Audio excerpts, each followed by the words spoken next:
Hey guys, we've got Star Wars Episode 1, The Phantom Menace, the official Souvenir magazine, this week on Star Wars Saturday Night.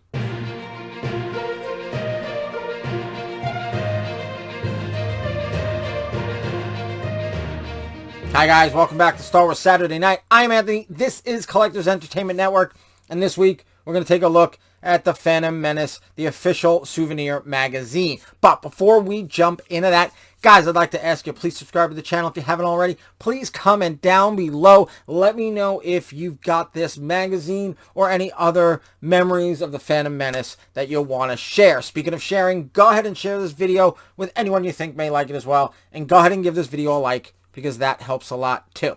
All right, we're going to get a little closer to this. We're going to take a look. We're going to bring the camera in. We're going to really take a look at the inside of this magazine. So, let's get into it. All right, guys, let's take a look inside the official Souvenir magazine. Star Wars Episode 1, The Phantom Menace. Exclusive movie coverage, cast and crew close-ups, behind-the-scenes secrets, and over 200 photos and concept art. There we go. Every saga has a beginning. And of course, you've got some other books over here. Try and get the glare off for you. This is, spine hasn't been bent too much, so it's going to be a little tricky keeping it standing still. Alright, there you go. Table of contents. We have the blockade. There are your Nemoidians and your battle droids and Darth Sidious.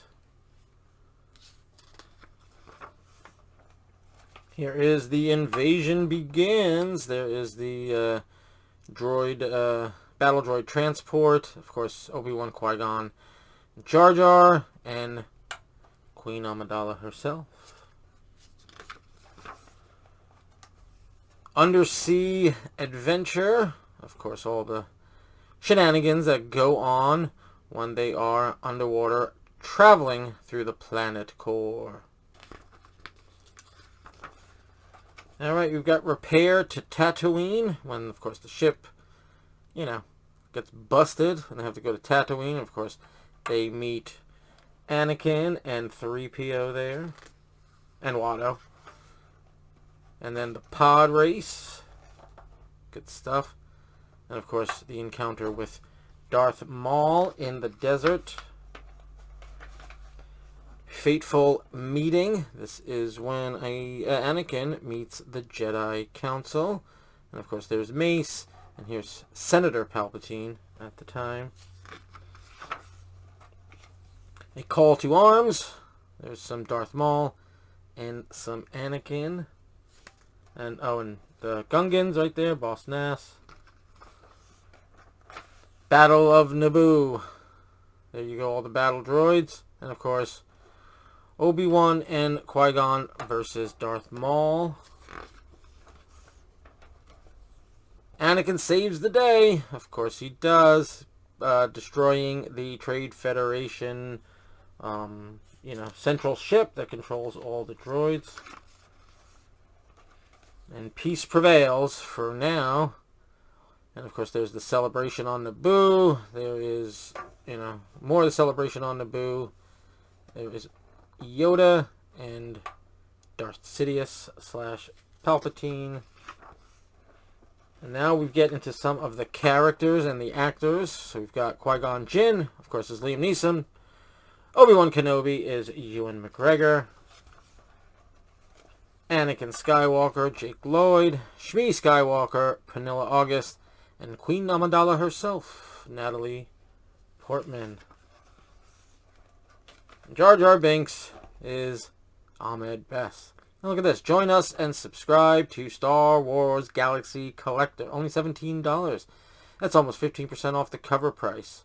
Money back guarantee. What is Star Wars Galaxy Collector? If you guys know, jump in the comments below and let me know. Because I remember seeing that logo, but I don't remember exactly what it is. Oh, and here we go. R2-D2 and C-3PO, of course, are Kenny Baker and Anthony Daniels, respectively. An all-new blast from the past, Star Wars Chrome Archives. Oh, so it's like the old cards done in Chrome. That's cool. Topps is opening the vault. Yeah, because those definitely are the old cards, but I guess they were done with like a foil. Probably. All right, Senator Palpatine. We're continuing the cast here. Ian McDermott, Frank Oz as Yoda, Terrence Stamp as Chancellor, Supreme Chancellor Valorum, and Hugh Quarshie, is that his name, as Captain Panaka. And Sio Bibble is Oliver Ford Davies, and the casting director is Robin Gerlin. Get behind the music with the official soundtrack album. Here you go. Oh, look at this. Sam Goody. I don't know On Cue or Media Play, but of course Suncoast. That really sold movies, but I'm sure they had soundtracks too. There you go. Sam Goody. Remember those guys? And that is the poster right there. That's the official... it's not the teaser. The teaser poster was Anakin in the desert with the shadow of, Darth Vader behind him. So this is, I guess, the A style. Alright, the script. There is Georgie Boy. Right there, the first word. This is all pre-production. The art department turning words into images. Some early concepts for Darth Maul and Padme.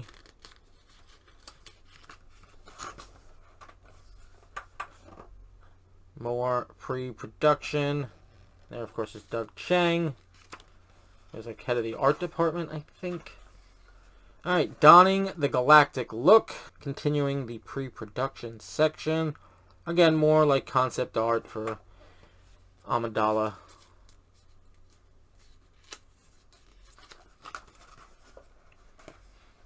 More pre-production concept. You have a costume designer and concept artist right there.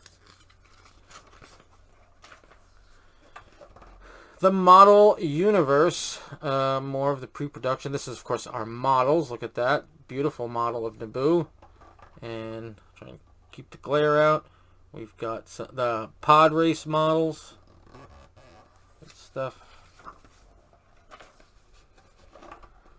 Some more pod race models. There is C-3PO with the person working and was just in a green screen outfit behind. It was not Anthony Daniels, I'm pretty sure. I think he just did the voice in this one. The Creature Shop. There's some Hammerhead senators, I think. And then, of course, here is a little picture of different creatures that are in the Phantom Menace. More pre-production. There's Yoda. Last time used as a puppet. Well, that is until the sequel trilogy. They, when he was a ghost, they used him as a puppet again. But I mean, as far as with George, then by Attack of the Clones, he's CGI. And then if you watch the Phantom Menace on like Disney Plus or any of the latest Blu-rays, he's been CGI'd for years now. Here are some more characters. I don't know if they're a Jedi or... There's just different characters. There you go.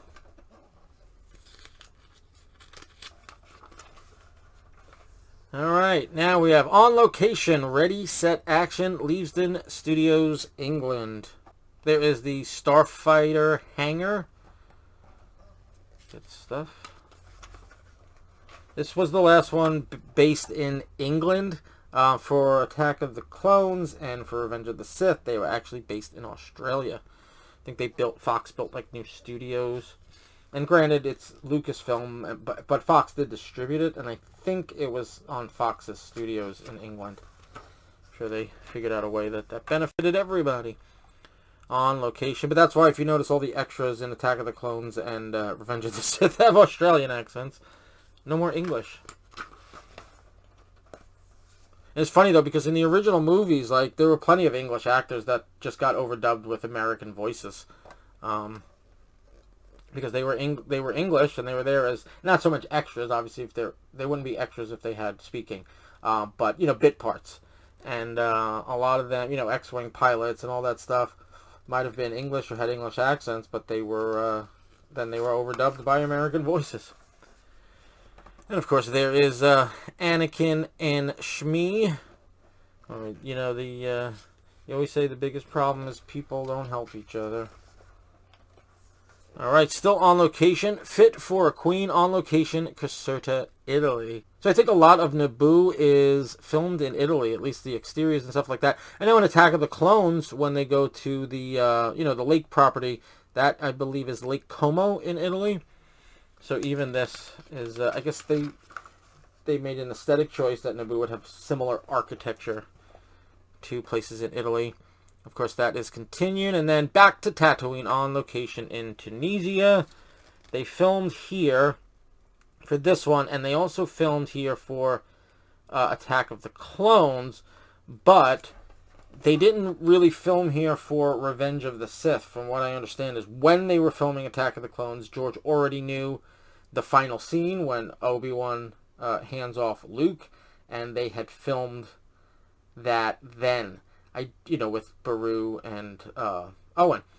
I don't know if they filmed it there on location or they just got the plates, the backgrounds that they would then insert them in later. I don't know. I know they did some filming for Revenge of the Sith when filming this because they knew that they didn't want to bring the whole production there, come back for literally the one scene. But I don't know if they filmed it with the actors or they just filmed plates and then put the actors in later. I have to look into that. Of course, producer Rick McCallum. More on location stuff.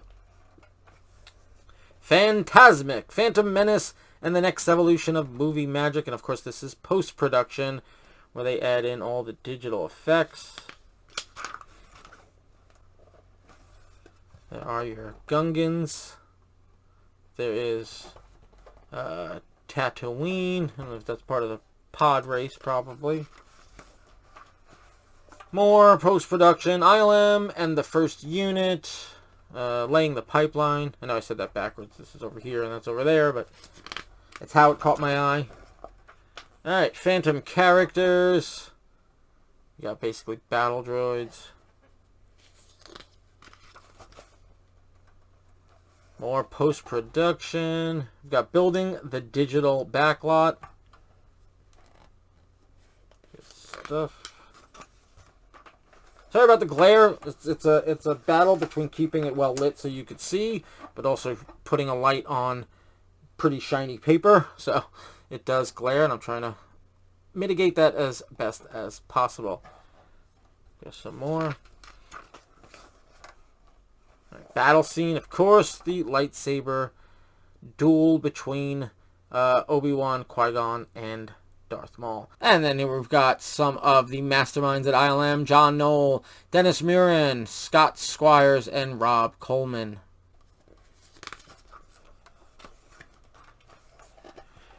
Post-production continues with Phantom sounds. I guess this looks more like the special effects than, say, the soundtrack or whatever. There is Ben Burt himself. He is the sound designer. He's the one who makes all those sounds. First sound he ever made for Star Wars is the lightsaber. I saw him in an interview recently. And of course you do have Williams scores again. Here is the soundtrack. And here is the track listing. And the soundtrack came out before the movie, and it included a spoiler just in the track listing. They should have been more careful, because first of all you have Qui-Gon's Noble End, and then right here the High Council meeting and Qui-Gon's funeral. Those were listed on the CD, and it was a big spoiler for people who got the soundtrack ahead of the movie. I don't know if this magazine also came out before, because that would totally have been a spoiler. So hopefully this came out after, but still, I don't know how they let that slip. Alright, merchandise. License to thrill. Of course, no Star Wars movie is complete without your 3 3/4 figures. Basic assortment right there. And of course, the novelizations of the Phantom Menace. And Topps released some cards. Now, these are like bigger. They're like widescreen cards, but if you have, like, if you want to put them in an album, you have to get like specialty pages to put them in, because they won't go in your standard like baseball card size thing. All right, look at the credits. Here's the credits. I wonder how many pages this is, if it's the credits for the entire movie. Oh yeah, it keeps going. I just took a peek. There you go, all the credits. Here is one more page of credits. And there we go. Here it is. Topps presents the official Star Wars Episode 1 Wide Vision trading card. Yeah, we were just talking about that. You've got a hobby exclusive. What do we got? Full screen wide vision format. 80 movie cards featuring high resolution photos front and back. UV coated, thick 20-point stock metallic ink. Hobby exclusive. 40 foil stamped bonus cards. And chromium insert cards. Good stuff. I don't know if I have. I have some of the episode 2 ones. Oh, I think that's the end. That's the inside cover. Here is your back. What are they selling here? Collect it, trade it, play it, use the Force. Star Wars episode 1. I don't know. It looks like a role-playing game. I'm not sure. Do you guys know what that is? Alright, guys. There you go. That is the official Souvenir magazine for Star Wars episode 1, The Phantom Menace. Alright guys, that was the official Souvenir magazine for Star Wars Episode 1, The Phantom Menace. Again, I'm going to ask you, please subscribe, please comment, please share, please like. All those things help the channel. I'd love to have you back, and I'd love to hear from you. Okay, that's it for this week of Star Wars Saturday Night. So until next time, guys, have a good one, and may the Force be with you.